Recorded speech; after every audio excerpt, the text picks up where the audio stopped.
সকাল 9:30টার সময় এই দৌলতদিয়ার 7 নম্বর ফেরিঘাটে আসে এবং বাসটি ফেরিতে উঠে যায়। ফেরিতে ওঠার পর ফেরির যে একটি কপাট আছে, অর্থাৎ ফেরি থেকে ডালা যেটিকে বলে, সেই ডালা ভেঙে বাসটি নিয়ন্ত্রণ হারিয়ে পদ্মা নদীতে পড়ে যায়। আমরা এখন আপনাদেরকে দেখাচ্ছি ক্যামেরার সাহায্যে। এই মুহূর্তে বাসটি পদ্মা নদীর একেবারে নিচে চলে গেছে। আপনারা হয়তো জানেন গত 25শে মার্চ একই ঘটনা ঘটেছিল দৌলতদিয়ার 3 নম্বর ফেরিঘাটে। এই 2.5 মাস পরে সে আবারও সেই একই দুর্ঘটনার পুনরাবৃত্তি এই 7 নম্বর ফেরিঘাটে ঘটলো। আপনারা দেখতে পাচ্ছেন আমি এই মুহূর্তে আছি এই বাসের যে পন্টুন 7 নম্বর ফেরিঘাটের যে পন্টুন থেকে আমরা ফেরির দিকে ওঠার চেষ্টা করছি এবং এই যে ফেরি, এই ফেরিটির নাম করবি। এই করবি ফেরিতে উঠেছিল, ফেরিতে উঠেও গিয়েছিল এসবি পরিবহনের বাসটি এবং বাসটি ফেরিতে ওঠার পরই ফেরির যে ডালা, সেই ডালাটি ভেঙে বাসটি একেবারে পদ্মা নদীতে ডুবে যায়। আমরা স্থানীয়দের সঙ্গে কথা বলে এবং প্রশাসনের সঙ্গে কথা বলে যেটি জেনেছি যে এই যে বাসটি, এই বাসটি থেকে যাত্রীরা নেমে গিয়েছিল, অর্থাৎ গত ঈদের পরে যে দুর্ঘটনা ঘটেছিল সেই দুর্ঘটনার পর এখানে কর্তৃপক্ষ নিয়ম করেছিল যে যাত্রীরা বাস থেকে নামবে এবং যাত্রী ছাড়াই বাস ফেরিতে উঠবে। তো যাত্রীরা বাস থেকে নেমে গিয়েছিল। বাসটিতে শুধুমাত্র চালক এবং চালকের সহকারী ছিল বলে এখানে যারা স্থানীয়রা প্রত্যক্ষদর্শীরা রয়েছেন তারা আমাদেরকে জানিয়েছেন। আপনারা দেখতে পাচ্ছেন এই যে ঠিক জায়গাটি, এই যে ফেরির যে ডালা, এইখানে যে ডালাটি, এই ডালাটি ভেঙে যায়। এই ডালাটি ভেঙে আপনারা দেখতে পাচ্ছেন ক্যামেরার সাহায্যে, এই ডালাটি ভেঙে বাসটি ঠিক এই জায়গায় পড়ে যায়। এখনো পর্যন্ত বাসটি কি এই জায়গাটিতে আছে নাকি দূরে চলে গেছে সেই বিষয়টি নিশ্চিত করে বলা যাচ্ছে না। এখানে ফায়ার সার্ভিস, পুলিশ, র্যাব সদস্যরা কাজ করছেন, তবে এখনো পর্যন্ত ফায়ার সার্ভিসের ডুবুরি ইউনিটের সদস্যরা এখানে এসে পৌঁছায়নি, যেহেতু ঘটনা কিছুক্ষণ আগের, অর্থাৎ 9:30টার সময়কার ঘটনা। ফায়ার সার্ভিসের ডুবুরি ইউনিটের সদস্যদের এখানে পৌঁছাতে কিছুটা সময় লাগবে। আর উদ্ধারকারী জাহাজ হামজাও আমরা এখনো পর্যন্ত দেখতে পাচ্ছি না, অর্থাৎ উদ্ধার তৎপরতা এখনো পর্যন্ত শুরু হয়নি। আমরা দেখছি এখানে গোয়ালন্দের উপজেলা নির্বাহী কর্মকর্তা, সহকারী কমিশনার ভূমি, বিআইডব্লিউটিসি দৌলতদিয়া ঘাট শাখার ব্যবস্থাপক এবং ফায়ার সার্ভিস, পুলিশ, র্যাব সদস্যরা এখানে এসেছেন, তবে উদ্ধার তৎপরতা বা উদ্ধার কার্যক্রম এখনো পর্যন্ত শুরু করা যায়নি। আমি আবারও একটু জানাই, সকাল 9:30টার দিকে এসবি পরিবহনের নন এসি যাত্রীবাহী বাসটি কুষ্টিয়া থেকে ঢাকার উদ্দেশ্যে ছেড়ে আসে এবং বাসটি দৌলতদিয়ার 7 নম্বর ফেরিঘাটে এসে এই ফেরি করবিতে বাসটি উঠে যায় এবং বাসটি ওঠার পরেই মূলত ফেরির যে ডালা, সেই ডালা ভেঙে এই বাসটি একেবারে পদ্মা নদীতে পড়ে যায়। আমরা স্থানীয়দের সঙ্গে কথা বলে যেটি জেনেছি যে বাসের যাত্রীরা নাকি বাস থেকে নিচে নেমেছিল। এই যে বাসের আপনি কি যাত্রী ছিলেন? একজন প্রত্যক্ষদর্শীর সঙ্গে আমরা একটু কথা বলবো। আপনি তো দেখেছেন, আপনি কি দেখেছিলেন? আমি প্রথমে যখন দেখি তখন এখানে শিয়ালে যাত্রী নামিয়ে দিছে। যাত্রী নামিয়ে দেওয়ার পরে ডাইরেক্ট গাড়িটা এই ফেরির উদ্দেশ্য চলে আসছে। আসার পরে এখানে থেকে হেল্পার লাফ দিয়ে নেমে গেছে। তখন আমার মনে হয় যে ব্রেক নিয়ন্ত্রণ হারিয়ে ফেলার পরে যখন নাকি এটা চলে আসছে, একটা ঠেকাই দিচ্ছে, ঠাস করে ছিঁড়া পদ্মায় পড়ে গেছে। একেবারে 1 সেকেন্ডে 1 মিনিটের মধ্যে পড়ে গেছে। বাসে কোনো যাত্রী ছিল কিনা? যাত্রী পিছন দিকে হেঁটে আসছিল। আমার মনে হয় যে যাত্রী আগেই নামিয়ে দিয়েছে, পিছন দিকে হেঁটে যাত্রী আসছিল। তবে হেল্পার এখানে গোয়ালন্দ উপজেলা নির্বাহী কর্মকর্তা এসেছেন। আমরা ওনাকে দেখতে পাচ্ছি। ওনার কাছ থেকে একটু আমরা জানার চেষ্টা করব যে ওনার কাছে কি তথ্য আছে, উনি কি জানেন। আপনি কি জানেন এই বিষয়ে এখনো পর্যন্ত? হতাহতের শঙ্কা আছে কিনা? আচ্ছা, আপনারা দেখেছেন যে আমরা এখানে সবাই আছি। আনুমানিক 9:25-এর দিকে আমি 9:30 আসলে কল পেয়েছিলাম যে আমাদের কুষ্টিয়া থেকে ঢাকাগামী একটা বাস ফেরি থেকে পড়ে গিয়েছে। তো তাৎক্ষণিকভাবে এখানে আসার পরে যেটা জানলাম, আসলে আমাদের যাত্রীদের সাথে আমি কথা বলেছি, এখানে দায়িত্বে যারা ছিল তারাও এনশিওর করেছে সব যাত্রী নেমে গিয়েছিল এবং ইনফ্যাক্ট ওই বাসটার কিন্তু এই ফেরিতে ওঠারও কথা ছিল না। তারা নিয়ন্ত্রণ হারিয়ে পড়ে আমাদের র্যাম্পটা ভেঙে তারা পড়ে গেছে। তো সেখানে আমাদের হেল্পার সুপারভাইজার ড্রাইভারকে উদ্ধার করে আমাদের গোয়ালন্দ হাসপাতালে তাদেরকে এখন চিকিৎসা চলছে। আর দেখেছেন যে আপনার ডুবুরি দলও অলরেডি এসে পড়েছে, আমির হামজা আসছে, তারা আমাদের বাসটা ট্রেস করার চেষ্টা করছে। মানে এই পর্যন্ত সংবাদ ছিল, আমাদের হতাহতের সংবাদ এখন পর্যন্ত আমরা পাইনি বা কোনো যাত্রী তাদের আত্মীয় স্বজনদের নিখোঁজ হয়েছে সেই দাবি এখন পর্যন্ত করেনি। বাসের যারা হেল্পার বা চালক ছিলেন তারা কি নিরাপদে নেমে যেতে পেরেছেন? তারা নিরাপদে নেমে যেতে পারে, পানি থেকে তাদের উদ্ধার করা হয়েছে জানা মতো, এইটুকু বলেছে। তারা হসপিটালে এখন আছে।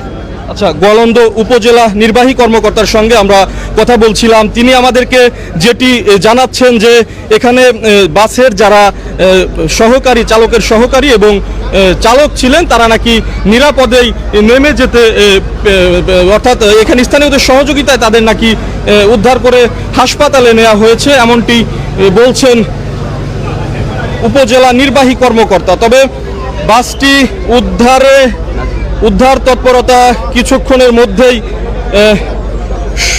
শুরু হবে। আমরা যেটি দেখছি যে উদ্ধারকারী জাহাজ হামজা দৌলতদিয়া ফেরিঘাটের একেবারে 7 নম্বর ফেরিঘাটের কাছে চলে এসেছে। নিশ্চয়ই ক্যামেরার সাহায্যে আপনারাও দেখতে পাচ্ছেন উদ্ধারকারী জাহাজ হামজা এখানে আসছে এবং হামজার যারা ডুবুরি ইউনিট আছে তারাও আসছে। ফায়ার সার্ভিসের বিআইডব্লিউটি এর ডুবুরি ইউনিট আমরা দেখছি যে এখানে তারা চলে এসেছে এবং তারা নদীতে নামার প্রস্তুতি গ্রহণ করছে। একপাশে বিআইডব্লিউটি এর ডুবুরি দল এখানে এসেছে এবং আরেক পাশে উদ্ধারকারী জাহাজ হামজাও দেখছি যে খুব দ্রুত সময়ের মধ্যে এখানে চলে আসছে। আমি ডুবুরি ইউনিটের যারা আছে তাদের দিকে একটু যেতে চাই, যেহেতু এখানে রশি বাঁধা হয়েছে, ধারণা করা যাচ্ছে যে হ্যাঁ দর্শক, বাসটির অবস্থান ঠিক এই যে 7 নম্বর ফেরিঘাট, এই 7 নম্বর ফেরিঘাটের এখানেই বাসটির অবস্থান রয়েছে বলে ধারণা করা যাচ্ছে। কারণ বিআইডব্লিউটি এর ডুবুরি দল তারা বাসের সঙ্গে রশি বেঁধেছে, অর্থাৎ নিশ্চিত হওয়া গেছে যে বাসটি ঠিক এই জায়গাতেই বাসটি রয়েছে। এখন উদ্ধারকারী জাহাজ হামজাও চলে এসেছে, আর কয়েক মিনিটের মধ্যেই হামজা একেবারে তাদের যে উদ্ধার কার্যক্রম সেই উদ্ধার কার্যক্রমটি শুরু করবে। দর্শক, এসবি পরিবহনের যাত্রীবাহী বাসটি কুষ্টিয়া থেকে ছেড়ে আসে। এই উপজেলা নির্বাহী কর্মকর্তা যেটি জানালেন, ঠিক সকাল 9:25 বাসটি দৌলতদিয়ার 7 নম্বর ফেরিঘাটে করবি ফেরিতে উঠে যায় এবং এই ফেরিতে ওঠার পরেই বাসটির চালক নিয়ন্ত্রণ হারায় এবং আপনারা দেখতে পাচ্ছেন এখানে যে গেটটি রয়েছে, এই ফেরি ডালা বলে যেটিকে, এই ডালা রয়েছে, এই র্যাম্প বলে, এই র্যাম্পটি বা এই ডালাটি ভেঙে বাসটি একেবারে এই পদ্মা নদীর এই জায়গাটিতে পড়ে যায়। উপজেলা নির্বাহী কর্মকর্তা যেটি বলছেন যে বাসে কোনো যাত্রী ছিল না, অর্থাৎ গত 25শে মার্চ এই 3 নম্বর ফেরিঘাটে একটি বাস ডুবে যায়, সেই ঘটনায় 26 জন মারা যায়। তো তারপর থেকে কর্তৃপক্ষ একটি নির্দেশনা জারি করে যে বাস থেকে যাত্রীরা নেমে তারপর বাস ফেরিতে উঠবে। সেই অনুযায়ী বাসটিতে কোনো যাত্রী ছিল না বলে উপজেলা নির্বাহী কর্মকর্তা আমাদেরকে জানিয়েছেন এবং চালকের সহযোগী যারা ছিলেন তাদেরকেও স্থানীয়দের সহযোগিতায় উদ্ধার করে হাসপাতালে পাঠানো হয়েছে বলে আমরা এখানে জানতে পেরেছি। আমরা একটু প্রত্যক্ষদর্শী কাউকে, বাসের যাত্রী কাউকে পাওয়া যায় কিনা আমরা একটু দেখার চেষ্টা করছি। এখনো পর্যন্ত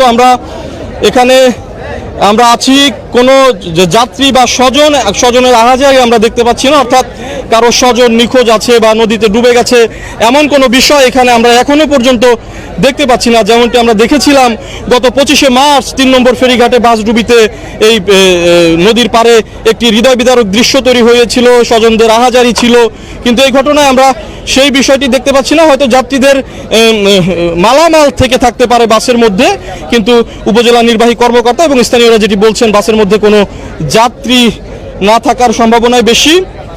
স্থানীয়রা কেউ কেউ বলছেন বাসের চালক ও হেল্পার বাসের মধ্যে ছিলেন, তবে উপজেলা নির্বাহী কর্মকর্তা বলছেন যে না, চালক হেল্পারকেও স্থানীয়দের সহযোগিতায় উদ্ধার করে নিরাপদে সরিয়ে নেওয়া হয়েছে। আমি এই মুহূর্তে আছি দৌলতদিয়ার 7 নম্বর ফেরিঘাটে, করবি ফেরি। এই করবি ফেরির উপরে আমি আছি। এই ফেরির ঘাটের ঠিক উঠে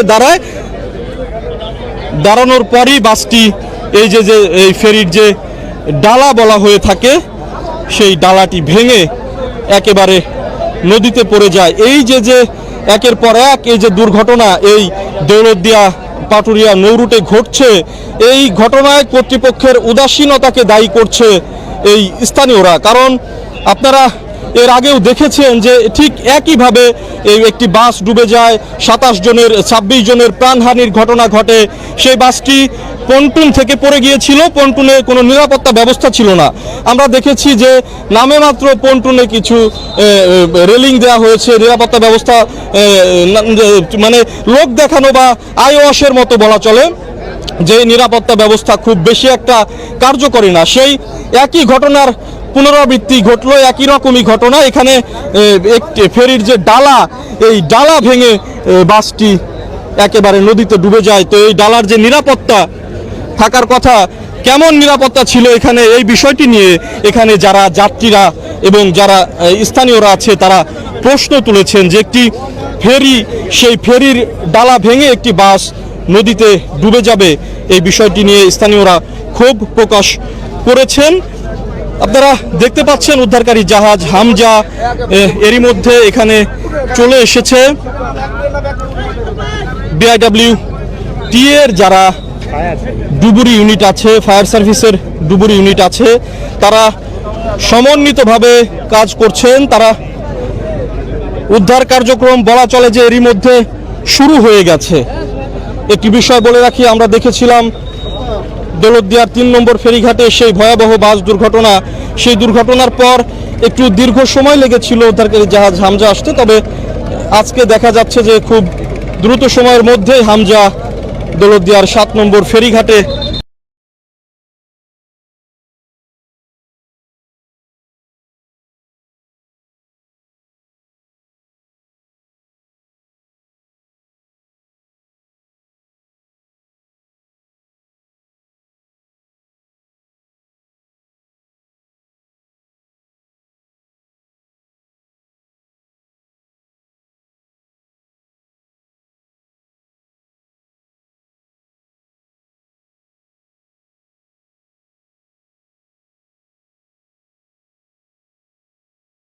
কাজ করছে। তারা বলছেন যে বাসটি এখানেই রয়েছে, হামজাও চলে এসেছে, হামজাও এরই মধ্যে তাদের কার্যক্রম ডুবুরি ইউনিট কাজ করছে। তারা বলছেন যে বাসটি এখানেই রয়েছে, হামজাও চলে এসেছে, হামজাও এরই মধ্যে তাদের কাজ শুরু করবে কিছুক্ষণের ভিতরে, আর 2-1 মিনিটের মধ্যেই হয়তো হামজাও তাদের কার্যক্রম শুরু করবে। দর্শক, দৌলতদিয়ার এই 7 নম্বর ফেরিঘাটে ঠিক 9টা 25 মিনিটে এসবি পরিবহনের নন-এসি বাসটি কুষ্টিয়া থেকে ছেড়ে আসে ঢাকার উদ্দেশ্যে।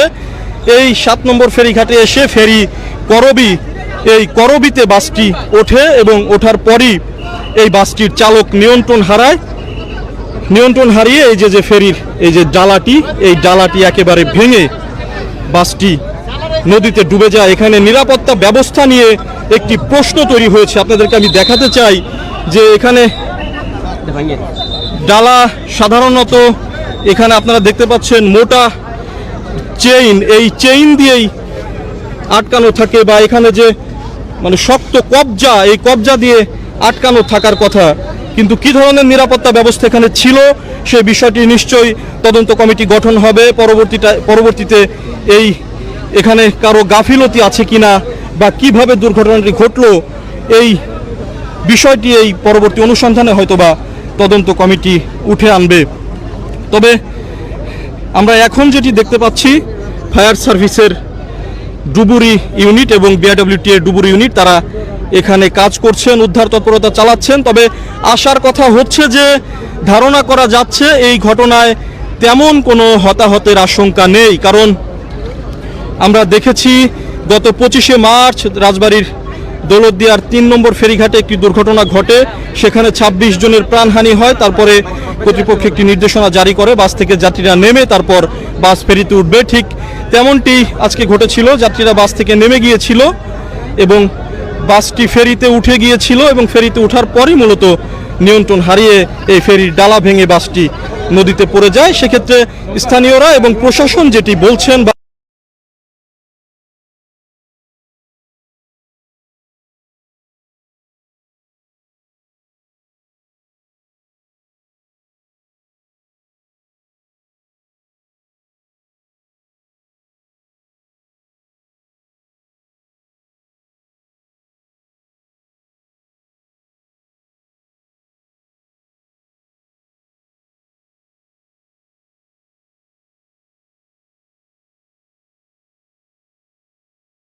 যে তাদের স্বজনরা এখানে, দর্শক কোন স্বজনদের আমরা দেখতে পাচ্ছি না। তারা দাবি করছে না যে তাদের স্বজনরা নদীতে ডুবে গেছে বা কোনো হতাহত আছে, সেই বিষয়টি আমরা এখনো পর্যন্ত দেখতে পাচ্ছি না। উদ্ধার তৎপরতা চলছে। এরই মধ্যে উদ্ধারকারী জাহাজ হামজা, ফায়ার সার্ভিসের ডুবুরি ইউনিট, বিআরডব্লিউটি এর ডুবুরি ইউনিট, নৌবাহিনীর কোস্টগার্ডের সদস্যরা আমরা এর মধ্যে দেখতে পাচ্ছি এখানে এসে পৌঁছেছে। নৌবাহিনীর কোস্টগার্ডের সদস্যরা আমরা এর মধ্যে দেখতে পাচ্ছি এখানে এসে পৌঁছেছে।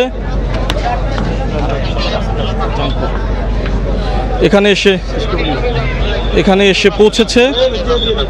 আপনারা দেখতে পাচ্ছেন এখানে উৎসুক জনতা এসে ভিড় করেছে।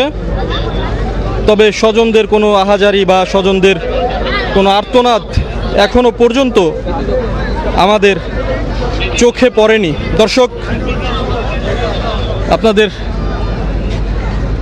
আপনাদের জ্ঞাতার্থে আবারও জানাচ্ছি, রাজবাড়ীর দৌলতদিয়ার 7 নম্বর ফেরিঘাটে সকাল 9:25 একটি বাস আসে, এসবি পরিবহনের নন এসি বাস। এই বাসটি এখানে এসে ফেরিতে ওঠে এবং ফেরিতে ওঠার পরই বাসটির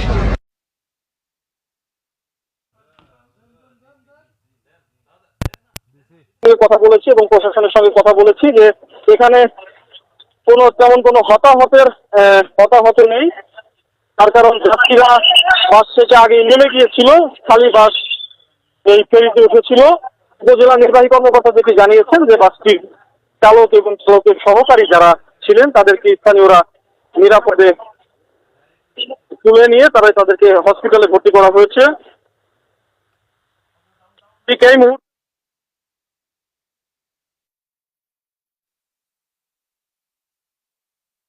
যুক্ত ছিলাম রাজবাড়ী থেকে। পদ্মা নদীতে পড়ে যাওয়া যাত্রীবাহী বাস উদ্ধারের বিষয়ে সবশেষ জানতে ভিজিট করুন সময় টিভির ফেসবুক পেজে।